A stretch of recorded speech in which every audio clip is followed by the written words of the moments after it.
Déterminé à imposer la paix en Ituri sous état de siège, le service de défense et de sécurité mène une lutte sans merci contre les auteurs de violence. 20 présumés bandits à main armée, arrêtés depuis le début de ces mois de mai en ville de Bunia et environ, mais aussi sur le littoral de la Calbert, ont été présentés au gouverneur militaire de l'Ituri ce mercredi. Il y a eu vol de plusieurs vaches au village de Kabanda, Mapera, Chabusiku, Pont Ngogu. Ensuite, le même groupe a tué M. Kossi, qui est le chef de groupement de Makabo.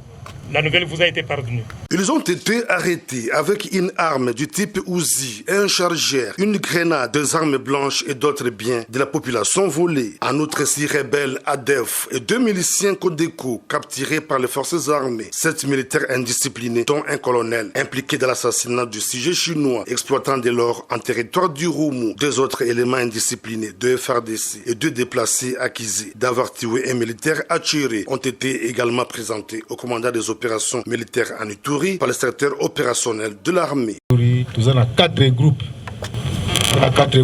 Donc nous avons otage beaucoup.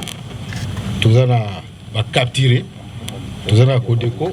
Et puis nous avons assassin. Des actions saluées par la population qui réaffirme son soutien aux services de défense et de sécurité en cette période de l'état de siège. Tukafuraha kubwa sana baendelee na kazi yabo et puis basirudie tena nyuma et puis ta permettre que nos population tutakuwa à l'aise. Au gouverneur militaire de l'Ituri de féliciter les militaires et policiers pour ces jolis coups de filet avant de réitérer son engagement à en finir avec les fauteurs de troubles et les cas d'indiscipline au sein de l'armée, tel que voulu par le chef de l'État et commandant suprême de FARDC, Félix Antoine Tshisekedi Tshilombo. Je crois la plus grande gratitude que nous pouvons donner à ces policiers, à ces militaires qui se sacrifient, c'est de voir que nous punissons ces mauvais-là, que nous punissions ces bandits. Ils vont se dire, ah, donc le travail que nous sommes en train de faire, il y a un résultat, voilà, ces gens-là sont punis. Mais on punit plus le militaire pour montrer l'exemple. Il faut le dire, la traque des groupes armés et la lutte contre la mafia dans les rangs de FARDC a pris une dimension supérieure en Ituri, permettant la neutralisation des membres de groupes armés, la récupération de plusieurs localités en territoire d'Irumu et la libération de nombreux civils. De main des rebelles, le gouverneur militaire, le lieutenant général Luboyanka Chamadjoni et toute son équipe ont doublé les efforts afin d'imposer une fois pour toute la paix sur l'ensemble de la province.